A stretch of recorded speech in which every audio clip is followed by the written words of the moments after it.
Since I don't have any baseball to analyze until the Cubs game is finished, and I also want to wait to analyze the Eagles game until NFL Week 2 is finished, we are instead going to analyze some polar vortex, mainly based off the facts that it's not coming exactly towards here in the metro area. We'll have another night with lows in the upper 50s with highs rising to the mid 70s, which is about seasonable.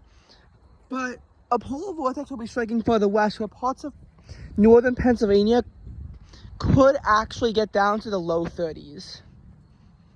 Which I will say usually happens there a lot quicker than it does here. But it's still, that's a very early cold snap.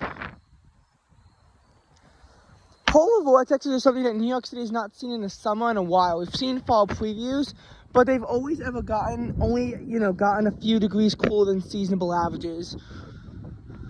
The last time that we saw something that to some degree resembled a polar vortex was in early June. And I know it's easy to say that the polar vortex can't strike in early June. Well, in May 2020, on the 9th of May, we did see it being described as a polar vortex. That day, New York City had a low of 34 degrees, the coolest temperature in May in over a century. LaGuardia's low of 34 tied a record, or maybe it was 36, and Kennedy 34. They both were monthly records that were either matched or broken. And records matched or broken occurred all throughout the Northeast. And that was actually described as a polar vortex. That's because it actually brought winter weather. The snowiest May on record in Elkins, which is a city in West Virginia. The first winter storm warning in northern Maine in 15 years. All as a result of this polar vortex. So, like in the New York metro area, we saw a trace of snow, which is hardly impressive, except for the fact that that's the only time snowflakes fell in the air in May, only the second time it's ever happened. And I think parts of northern Long Island saw a tiny bit of accumulation, which is practically unprecedented for May. It was, I'm telling you, it was an ugly polar vortex. But it's hard to really say anything after that is that big of a polar vortex, mainly because of that. And the June 4th one broke very few records. I think that the lows in the upper 40s, I think like 48, 49, maybe 47 at best, were enough to break records like Kennedy and LaGuardia. I'll go look into that. But I think Kennedy and LaGuardia are the only places to even set records. But this is notable for other reasons. First of all, Central Park fell down to 49 degrees. The last time they made it that cold in the month of June was back in 2000. First time for a low in the 40s in June in 23 years.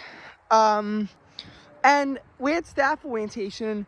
While it warmed up from the low of 49 degrees, which it was consistent across the island, while it warmed up from that up to 55 to start of orientation, that was still freezing.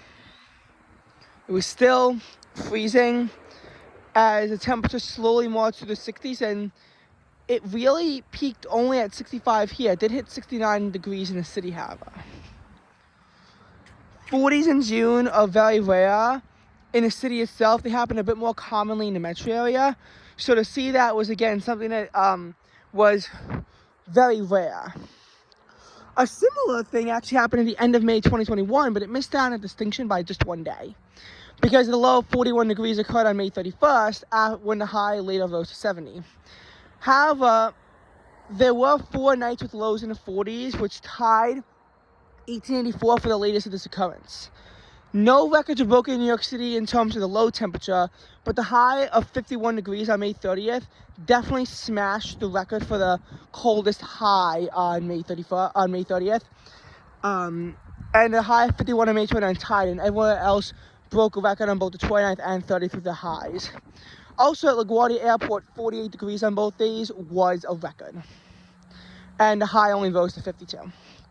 That was because of, again, that annoying low pressure center, which brought very cold air into the city, which was then held down by rain, leading to afternoon temperatures over 20 degrees below average. Snow fell in Vermont. Albany had the day before Memorial Day see a high of 48 degrees. 54 in Philadelphia. It was across the Northeast, highs ranging from the upper 40s to the mid 50s for Memorial Day weekend. It was very cold. It was very cold during all of this. So while I can't exactly say definitively it was a polar vortex, it definitely felt like one, especially in the afternoon. This year, May also had a bit of a polar vortex of its own, this time in the middle of the month. The low plunged to 43 in New York City, which was not a record. The records were tied 38 and 42 at Islip and Kennedy, and I think the low 38 in Bridgeport broke the record.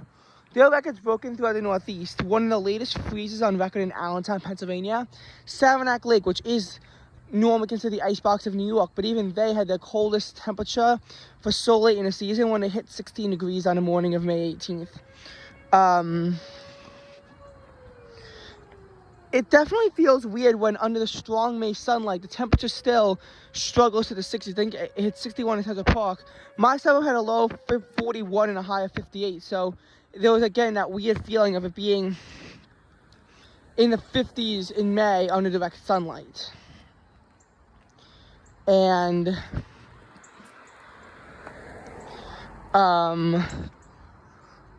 there were a lot of records broken across the Northeast. Which one was more anomalous? I think probably the one in mid-May. It got a lot more attention and it was colder. But the one on June 4th could be also considered anomalous because of the record-breaking heat on June 1st and 2nd. Indeed, New York City hit 91 degrees on the afternoon of June 2nd. And then it plunged down 42 degrees over the next 39 hours or so, as temperatures hit 69 by midnight on June 3rd, which was the high for the day, kind of stayed throughout the 60s throughout the day before hitting 54 at night, and now was kind of on its way down to 49 degrees in the morning. Again, a very interesting contrast of June weather. And in a month kind of moderated from there. Whew. Okay. Was there any other notable blast of polar air? Not in the spring, no. Obviously, February 3rd to 4th, which was definitely more of that official polar vortex kind of type. Mount Washington saw a wind chill of negative 108 degrees. Wind chills were common close to the sea level in northern Maine. They were common to be in the negative 40s. Boston, negative 10, their first double-digit negative low temperature, if you use Fahrenheit at least, since 1957. Records broken in some places on both the 3rd and the 4th. New York City's low of 3 somehow missed the record, but Bridgeport broke the record by 9 degrees by getting down to negative 4 degrees Fahrenheit. And Kennedy, LaGuardia, Newark, they were like 5 or 6 degrees. They were all records. So, yeah.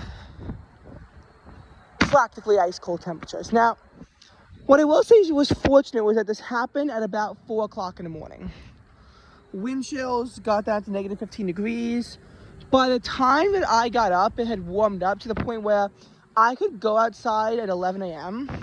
It was 11 degrees, coincidentally enough, and it felt like negative 2.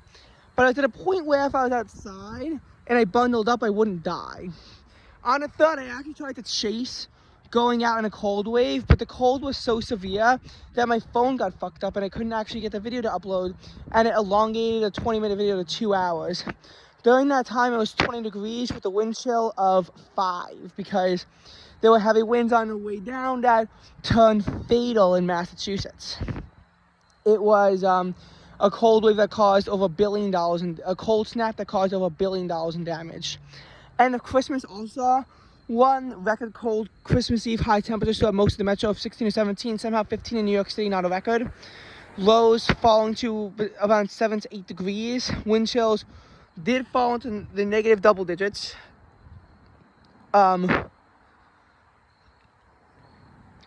This was after a storm brought record rain to the city, 1.8 inches of rain, but many of the suburbs received much less.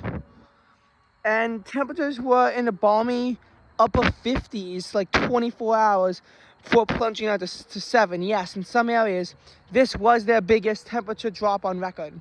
New York City, their biggest temperature drop on record occurs from the 23rd to 24th with this mega storm. It brought a cold wave pretty much throughout the entire country.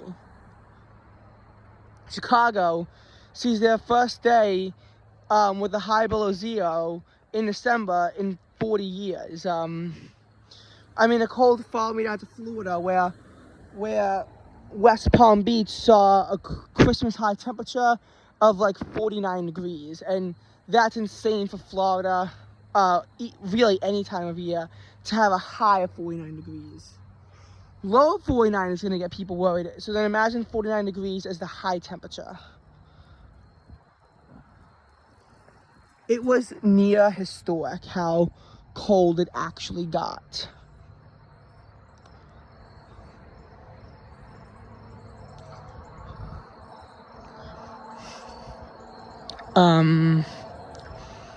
So that was the late December polar vortex. Were there any other notable polar vortexes in the Northeast in the time leading up to it? Not really. And the reason why I say that is because Ian was more of the nor'easter type system that would, it brought record cold highs, but the lows themselves, which largely were around 50 degrees, nothing too far from normal. It was just the fact that the highs were then severely compressed as well, but it wasn't a polar vortex by any stretch. What happened on December 23rd, as much as I think it's freezing, unfortunately, what ultimately the next morning turned out to be a low of like 49 degrees in the city, and not much lower elsewhere, like 47 in my suburb. That can't be called a polar vortex. It's like the 40s in September. It's not that rare. Whereas 40s in June, especially in this age, really are that rare. But 40s in September, not so much. Hence why I can't call it any kind of polar vortex, just like an unusual blast of colder weather that happened a little bit earlier than normal. Oh fuck, I'm gonna get sprayed by a sprinkler when it's way too cold to be fucking around with sprinklers. Why are there sprinklers? It's like 70 degrees.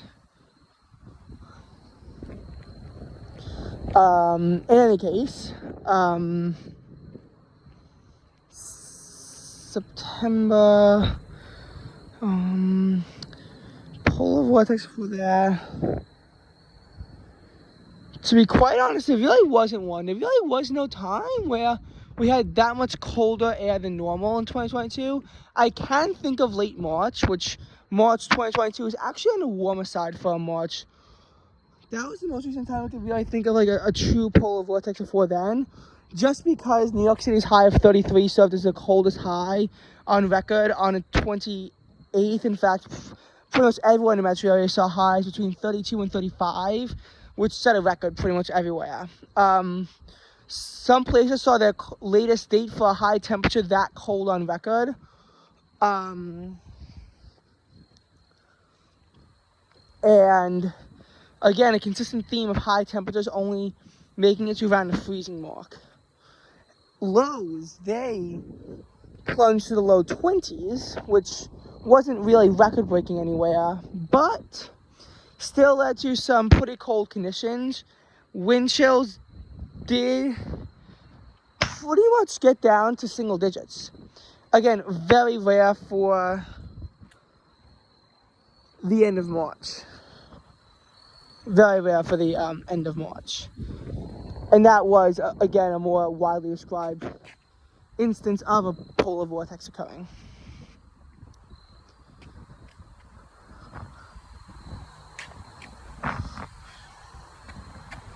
There weren't really too many big ones over the winter. Like, yes, there definitely were cold days, but not really anything polar vortex worthy of description.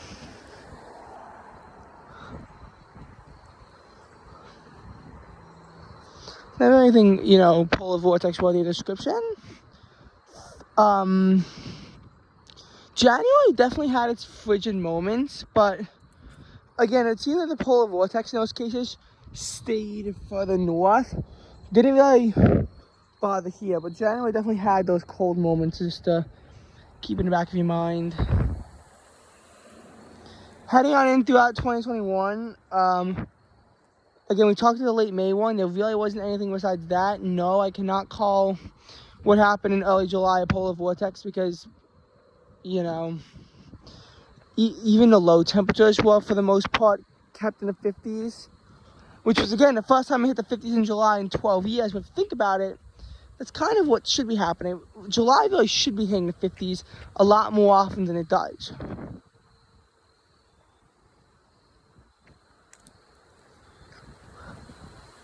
So, those are my thoughts. Okay, so now that we had this polar vortex discussion, looking for about instance of the last 2 years, looking forward, are we gonna have any polar vortexes? No. It'll be cold, at least chilly for a few more days, or for like one more day. Then it warms up and the temperature kind of moderates, and highs hug throughout the mid to upper 70s. I have a parade and it's gonna be 77 degrees on Saturday, the 23rd. Not looking forward to it, especially in direct sunshine, but I'm sure something will make it work out.